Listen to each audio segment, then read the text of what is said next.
Every morning, across India, millions of these street dogs open their eyes. As you're starting your day, they're not going to be starting theirs anytime soon. But what if we told you that these little guys hold the key to what our future needs to look like?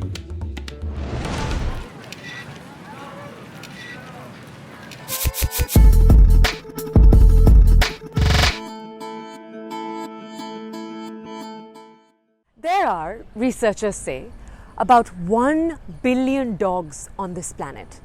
3/4 of those are stray, and they're called free-roaming dogs in the science community because they can move freely anywhere that they like. In India, the street dog population is estimated to be anywhere between 30 and 59 million. If that number is accurate, we have the highest population of street dogs anywhere in the world. An artist called Benjamin Egger actually strapped up this little street dog that he called Dinkus up with a GPS and tracked him as he moved through Delhi in the day and in the night. He found that through one night, Dinkus basically barely moved. He stayed in the same neighborhood, moving in these chaotic little up and down movements, even though he could have gone anywhere. That's because to Dinkus and to all our other street dogs, our neighborhoods and our streets are their home. You see that even when you look at our history. Right from the Indus Valley civilization, where archaeologists found these figurines of dogs with collars on them, to the Mahabharata, where the oldest Pandav brother actually insists on taking a stray dog with him into heaven. Street dogs have occupied this very unique space. They're neither totally wild nor owned. It actually wasn't until British colonial rule that you first saw state-led efforts to control our dog population. But even that was met with considerable resistance.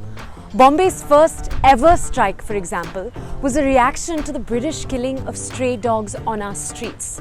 It was called the Bombay Dog Riots, and it was led by Parsis, but very soon you had other communities also join in. Which I know paints this tempting picture, British Raj bad, us good. But in this case, that might be a little too simple. Our relationship with our street dogs is complex and it's full of conflict, as we see all around us.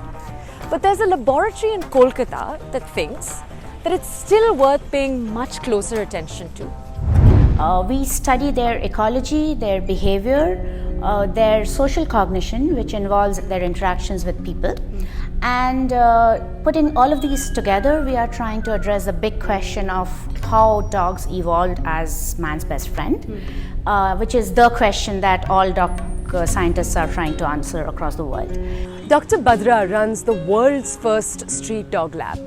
To her, these little guys and us are this incredible example of coexistence because we've lived side by side for a time period that's so long from an ecological perspective. The lab's experiments show us this animal that has over the centuries actually learned how to live by us.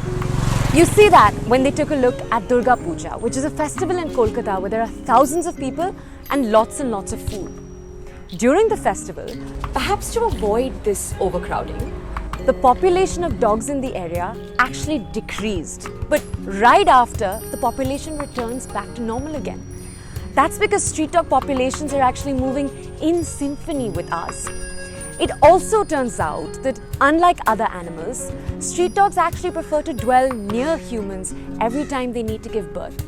That's because they've come to expect over centuries to find food and protection near us. The picture isn't all that pretty though. After all, humans are also responsible for most pup mortality. And even though dogs initiate positive interactions with us, humans are responsible for a majority of the negative interactions. These experiments begin to pry open a much deeper question. How are animals that have lived in our urban spaces by us for centuries impacted by our behavior? Researchers say that as our cities grow and as we continue to expand into the biodiversity around us, street dog studies might actually hold clues as to how we're impacting other less studyable animals like jackals or snakes or birds.